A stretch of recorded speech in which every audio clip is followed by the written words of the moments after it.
ಇಲ್ಲಿ ನೋಡ್ತಾ ಇರ್ಬೋದು ನೀವು ಶಾರ್ಟ್ಸ್ ಅಂತ ಇದೆ.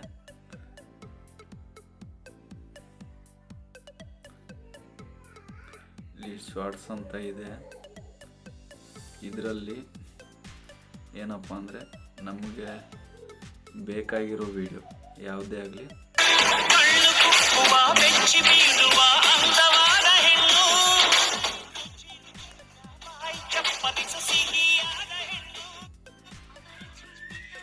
ಇಲ್ಲಿ ನಮಗೆ ಬೇಕಾಗಿರೋ ವಿಡಿಯೋ ಇಲ್ಲಿ ನೋಡ್ಬೋದು. ಇಲ್ಲ ಅಂದರೆ ಈ ಥರ ಯಾವುದೇ ವಿಡಿಯೋ ಆಗಲಿ ಓಪನ್ ಮಾಡ್ಕೊಂಡು ಇಲ್ಲಿ ನೋಡ್ಬೋದು.